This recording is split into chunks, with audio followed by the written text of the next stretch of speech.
寄ってらっしゃい、見てらっしゃい。闇芝居の時間だ。Olá, samurais e geishas do meu canal do YouTube, como que vocês estão? Vocês estão de boas? Vocês estão tranquilos? Então tá tudo bem. Primeiramente, recado rápido, recado básico. Segue lá no Insta, eu faço votação ou eu aviso qual vai ser o próximo vídeo.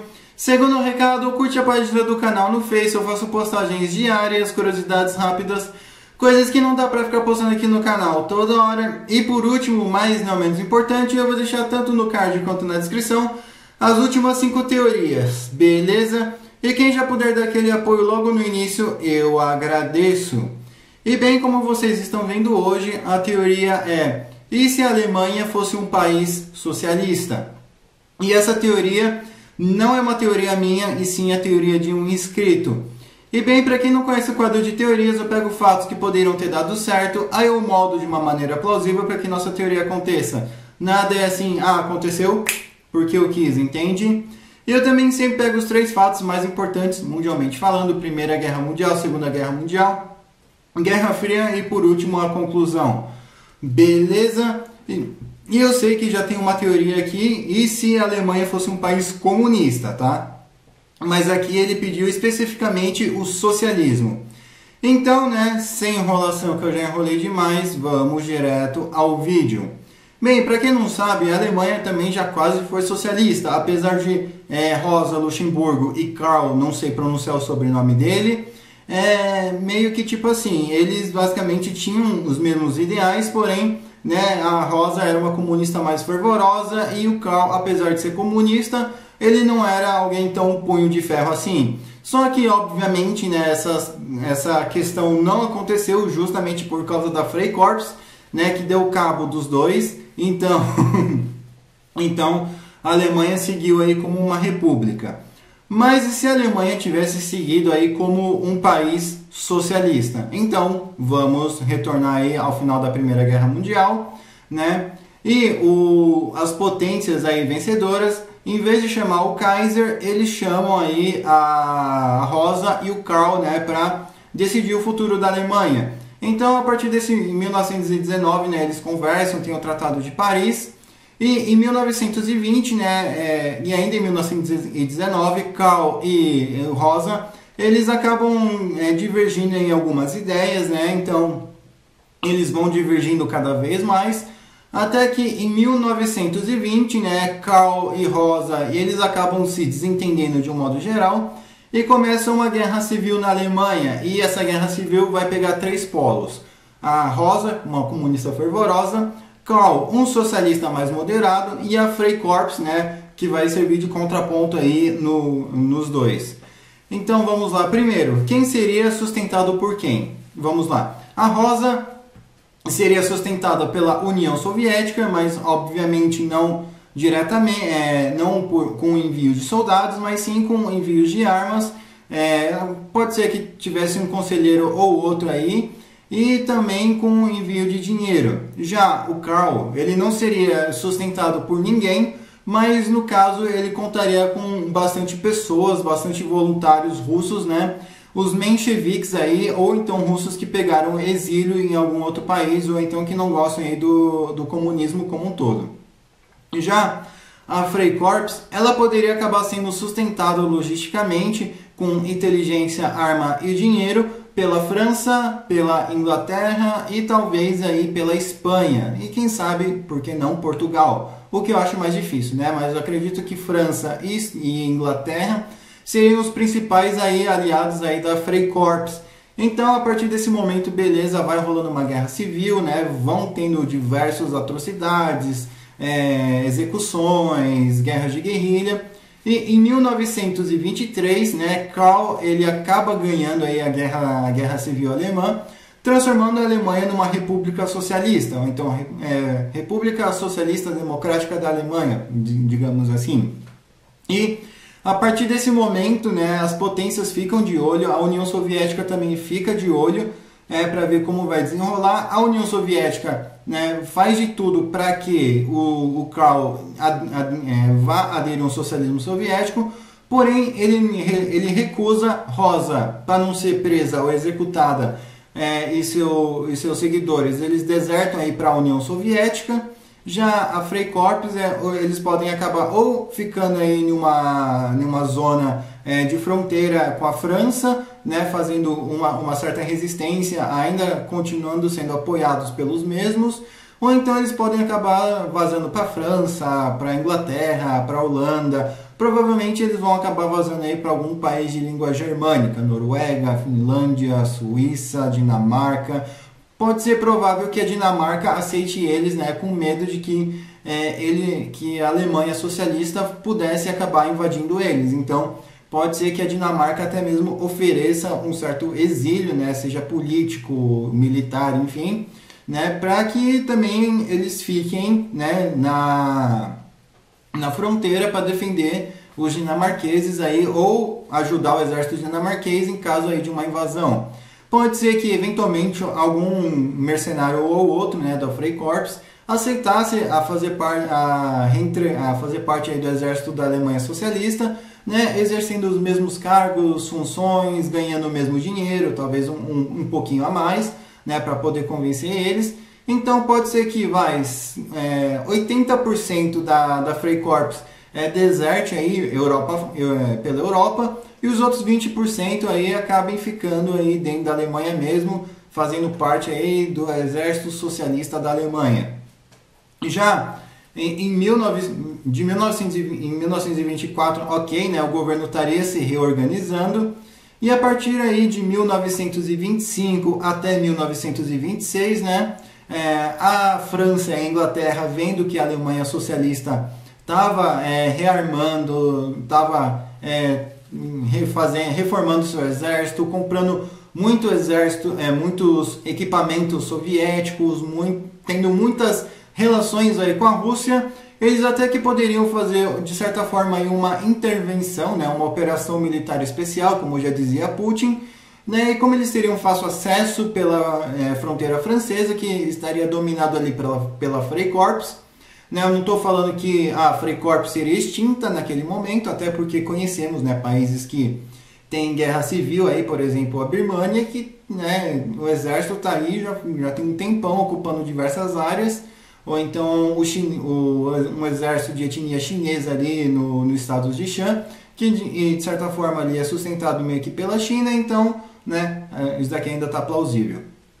Então, a partir desse momento, né, a Inglaterra e a França poderiam acabar assim invadindo a Alemanha socialista, mas qual seria o motivo? Trocar o governo? Não, porque seria considerado um golpe de Estado, uma intervenção, né, da violação da soberania alemã. Que curioso. Quais poderiam ser os motivos aí dessa intervenção aí anglo-francesa ou franco-britânica? Poderia ser basicamente, né, para eles ganharem mais espaço ali na fronteira com a França, fazendo com que a Freikorps aí tivesse uma área maior de atuação, ou então só basicamente gastasse armamento sucata franco-britânica e também gastassem os novos armamentos soviéticos aí que eles compraram. Então, muito provavelmente, né, a França e a Inglaterra iriam invadir pelo ar, antes de tudo, né, sem um comunicado oficial de guerra. Aí, quando eles já estivessem dentro do espaço aéreo alemão, aí eles podiam enviar uma declaração formal de guerra e depois, né, já mandar o seu primeiro míssil aí nos aviões alemães e soviéticos, né, que seriam comprados ali da União Soviética. Então, né, a Alemanha estaria em guerra para se defender, não para invadir, e a partir de 1926, lá no início talvez de 1927, né, os alemães conseguissem tirar os franceses e os ingleses, o que ambos os países iriam declarar vitória, né, porque os franceses e os ingleses iriam alegar que não estavam ali para mudar o governo e só para queimar os armamentos, né, causar um prejuízo civil e militar ali para a Alemanha socialista. Já a questão da Alemanha iria cantar vitória, né, falando que tiramos os imperialistas do nosso país. A União Soviética iria tentar puxar a sardinha, né, tentar usar como propaganda, mas a Alemanha socialista poderia chamar a União Soviética também de imperialista, né, comunista imperialista. Então, a partir desse momento, a Alemanha meio que poderia acabar ficando bem sozinha, né, diplomaticamente. Afinal, a União Soviética também não ia querer ver um socialismo batendo de frente com o stalinismo, né, e também o Ocidente não ia querer um país o socialismo se expandindo aí literalmente pelo coração da Europa. Então, né, já em 1939, o que pode acontecer seria basicamente, né, o Karl, né, ou então algum outro líder, buscando expandir o socialismo alemão para os outros países, né? Então, principalmente pela França e Inglaterra, o que esses países... Peraí, vamos retornar um pouquinho. Em 1936, aí, durante a Guerra Civil Espanhola, a Espanha só iria contar com um aliado, né, que seria, no caso, aí, o Mussolini. Então, a partir desse momento, né, os espanhóis de Franco não teriam muita ajuda, os republicanos apoiados pela Alemanha e pela União Soviética talvez, né, poderiam ter uma chance de virar o jogo, mas como a Guerra Civil Espanhola era cada um por si, literalmente, então os socialistas e os comunistas aí poderiam acabar tretando entre si, e como o Franco teria uma superioridade aérea, né, uma vez que eles teriam mais aviões da Itália, quem sabe, por que não, Portugal também, né? Então, meio que Portugal e a Itália que iriam ajudar a Espanha nesse momento, tá? Não a Alemanha. Então, aqui não vamos alterar aí a vitória do Francisco Franco, não vamos alterar os acontecimentos entre o Japão e a China, né? Mas agora vamos focar aí na Segunda Guerra Mundial. O que poderia acontecer na Segunda Guerra Mundial? O que a Alemanha poderia fazer? Bem, a Alemanha poderia começar a tentar fomentar diversas revoltas socialistas nos países vizinhos, como Dinamarca, França, Tchecoslováquia, Polônia. Então, a partir desse momento, né, a França e a Inglaterra, né, não só a França e a Inglaterra, como Portugal e Espanha, poderiam ver a Alemanha socialista, né, como uma ameaça direta aos interesses internos dos países e como uma violação, né, de certa forma, uma violação à soberania, fomentando grupos insurgentes, né, considerados terroristas. Então, né, o que eles poderiam fazer? Declarar guerra. Porém, a Espanha e Portugal iriam ficar de fora porque, né, eles não tinham muito o que fazer, a não ser Portugal, que deixaria de negociar com a Alemanha, né, a Espanha cortaria as relações e beleza, né? A partir desse momento, né, a Segunda Guerra Mundial vai correndo, porém a União Soviética vai ficar em cima do muro, né? Novamente, eles vão dominar metade da Polônia, porém eles não vão avançar, porque eles não vão querer ver a Alemanha muito forte, mas eles também não vão querer desgastar a Alemanha, porque eles sabem que se desgastar a Alemanha pode sim, eventualmente, entrar um governo aí pró-Ocidente. Então a União Soviética só vai garantir uma segurança de fronteira e, bem, aqui seria diferente, porque não teria perseguição, não teria holocausto, não teria um monte de coisa que teve durante a Alemanha Nacional Socialista. Então, grandes cientistas como Albert Einstein não ia ter por que fugir para os Estados Unidos. Porém, eu acredito que, eventualmente, né, a partir de 1940, o Einstein ia planejando uma nuke, né? Então, meio que as coisas poderiam acabar ficando meio tensas ali nesse meio tempo. Eu não acredito que a Alemanha iria conseguir violar tanto assim a França, mas eu acredito que sim, eles poderiam acabar contando com socialistas franceses e britânicos, né? Então, provavelmente eles não violariam militarmente, mas eles sustentariam muitos grupos que atacariam de dentro para fora. Já em 41, o Japão atacaria os Estados Unidos, que atacaria as colônias britânicas e francesas. Então, os Estados Unidos, França e Inglaterra teriam, né, um objetivo em comum, derrotar o Japão e, eventualmente, a Alemanha. Então, como os Estados Unidos também tinham o próprio cientista, o vulgo Oppenheimer, né, que talvez por não conversar com Einstein poderia demorar um pouquinho mais nas pesquisas. Então, a partir desse momento, ambos os países aí poderiam estar fazendo sim a sua nuke, Alemanha e Estados Unidos, né? Obviamente tudo secreto. Então, o que poderia acontecer é que, já adiantando, a Alemanha poderia sim ter uma nuke em 44, 45, vamos chutar 45, e atacar uma nuke aí na França, né, para fazer com que os Estados Unidos e a Inglaterra mudem de ideia. Então, para equilibrar as coisas, né, a União Soviética, opa, o que está acontecendo aqui? Vamos dar uma né, vamos dar uma queimada aí nos armamentos deles também. Então eles vão lá e vão invadindo aí até a Polônia, né, vão invadindo a Polônia inteira até a fronteira com a Alemanha. E a partir desse momento, né, os Estados Unidos também jogam umas 2 nuke no Japão para mostrar que eles também têm. Né? Então a Alemanha, não sabendo se vai ter mais uma terceira nuke que vai cair neles, então a partir desse momento eles fazem um acordo de paz. Né? Todos os países fazem um acordo de paz. A França e o Japão foram os 2 países nucados aí da história.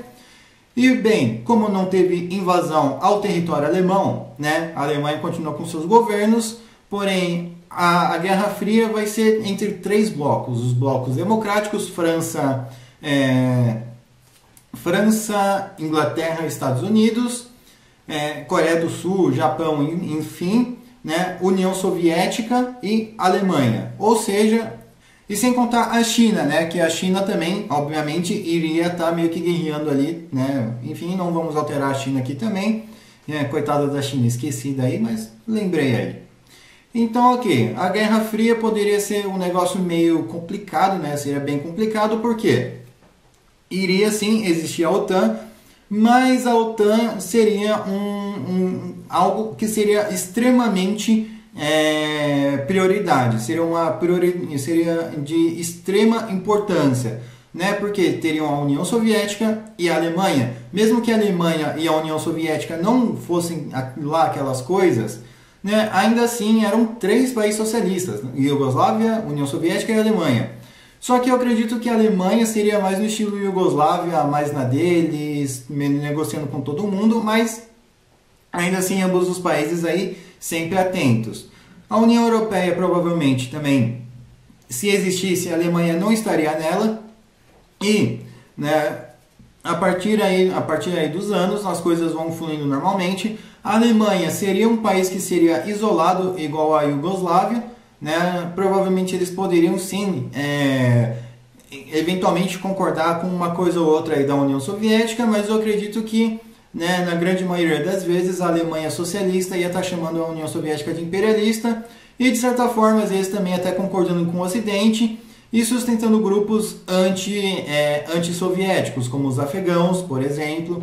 Não acho que a Alemanha socialista iria reconhecer Israel, né? Eu acredito que durante a Guerra Fria a Alemanha socialista nunca queria reconhecer Israel, né? Provavelmente eles iriam sustentar a Organização de Libertação da Palestina, não iriam sustentar o Hamas, né? Pois essa Alemanha socialista seria algo mais burocrático do que militar.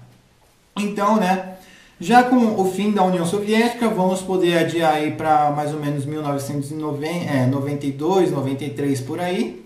Né, acredito que as coisas poderiam também afrouxar aí, sendo que a Alemanha socialista ia ter o único aliado aí, a Iugoslávia. Então, até 2001, né, com a queda aí da Iugoslávia, a Alemanha poderia ficar isolada aí por um bom tempo. Fronteira fechada, comunicação com o mundo exterior fechado e sanções de todos os países, tanto da Rússia quanto do Ocidente, quanto dos países dos Balcãs. Porém, eu acredito que a partir do momento em que a Coreia do Norte fosse procurar alguma forma aí de se aproximar da Alemanha, eu acredito que o Ocidente poderia intervir, né, e começar a mexer aí nas sanções, dialogar mais com a Alemanha. Então, só que, né, sem colocar a Alemanha na OTAN, mas só para fazer com que a Alemanha socialista não dialogue aí com a Coreia do Norte. Beleza? E bem, atualmente eu acredito que a Alemanha socialista poderia sim, né, eventualmente ser um país mais aberto, porém, de certa forma aí ter uma internet controlada, ter uma aliança mais sem abrir muito o país. Eu acredito que provavelmente seria aí num estilo aí mais chinês, entende? Tipo, poderiam ter comércios, poderiam ter investidores, poderiam sim ter muitas coisas, mas, né, eventualmente a internet aí seria controlada, as pessoas aí seriam mais vigiadas, beleza? E também um marco histórico que não iríamos ter seria o Muro de Berlim. Mais paciência. Beleza? Mas enfim, espero que vocês tenham gostado dessa teoria. Eu estou deixando a thumb aí, né, para quem quiser usar, mas não esqueça de dar aquele crédito.